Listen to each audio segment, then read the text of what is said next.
கண்களை ஏறெடுத்து பாரு, நான் உனக்கு அதை தரேன். இல்லைங்களா? இந்த அநேகருடைய கண்கள்ல 2 பிரச்சனை இருக்குதுங்க. இந்த கண்ணுனால பாதி பிரச்சனை. கண்ணானது சரீரத்தின் விளக்காய் இருக்கிறது. உன் கண் வெளிச்சமா இருந்தால் உன் சரீரம் முழுவதும் வெளிச்சமா இருக்கும். உன் கண் கெட்டதாக இருந்தால் உன் சரீரம் முழுவதும் கெட்டு போயிடும். அநேகருடைய வாழ்க்கையில தேவன் விரும்பினதை செய்ய முடியாததுக்கு காரணம் தெரியுமா?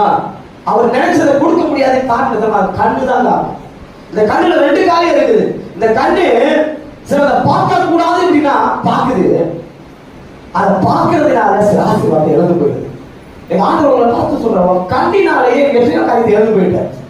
சிம்சோன் அபிஷேகம் பண்ணப்பட்டவன், நேர்மையா வாழ வேண்டியவன். ஆனா பார்க்க வேண்டிய நேரத்துல பார்க்க வேண்டியதை பார்க்காதபடி தேவையில்லாததை உற்று நோக்கிறதுனால அபிஷேகம் இழந்து போய் கண்கள் பிடுங்கப்பட்டான். எந்த கண் அவனுக்கு ஆசீர்வாதமா இருக்குதோ அந்த கண் பிடுங்கப்பட்டதாம். அதை விட பெரிய காரியம், அவன் தலையில இருந்த அந்த அபிஷேகத்தை